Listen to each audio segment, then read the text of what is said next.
రోజు నిత్యం లక్షల కొద్ది భక్తులు వస్తారు కాబట్టి అక్కడ మన ప్రభుత్వం నుంచి మహిళా క్యాంటీన్లు ఎక్కువ పెడితే అక్కడ కూడా కొంత మహిళలు ఆర్థికంగా బలోపేతం అవుతారు కాబట్టి తప్పకుండా ఈ ప్రజాప్రభుత్వం గౌరవ మంత్రి గారు యాదృట్టకు ఎక్కువ మహిళా క్యాంటీన్లు ఇవ్వాల్సిందిగా విజ్ఞప్తి చేస్తూ ముఖ్యంగా మన ప్రజాప్రభుత్వం వచ్చాక మహిళలకు పెద్దపీట వేయడం వల్ల ఇవాళ గ్రామాలలో మహిళలు మొన్న జరిగినటువంటి సర్పంచ్ ఎలక్షన్లో 100% మన పార్టీకి మెజార్టీ ఇచ్చిన అధ్యక్ష మహిళల ఆత్మగౌరవం పెరిగింది. ఇలా ఉచిత ఆర్టీసీతో పాటు మహిళలకు ఆర్టీసీ ఓనర్లను చేయడం, క్యాంటీన్లు వేయడం, పెట్రోల్ బంకులకు ఓనర్లు చేయడం నిజంగా గత 10 ఏళ్లకు ఈ 2 ఏళ్ల పాలనకు మహిళలు కాంగ్రెస్ అంటే మా కుటుంబం అని చెప్పి పెద్ద ఎత్తున కాంగ్రెస్ పార్టీకి మొన్న మద్దతు ఇచ్చిన అధ్యక్ష.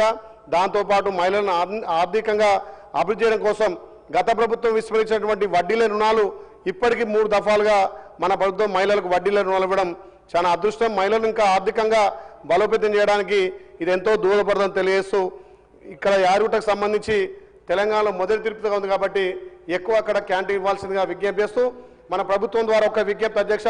మొన్న మేము గ్రామాల్లో తిరుగుతుంటే ఈ ఇందిరమ్మ చీరలు మహిళా సంఘాలకి వస్తాయి అంటున్నారు. మంత్రి గారు దయచేసి 18 ఏళ్ళ నుండి 90 ఏళ్ళ అవ్వ కూడా ఇస్తామని మేము మాట ఇచ్చినాం.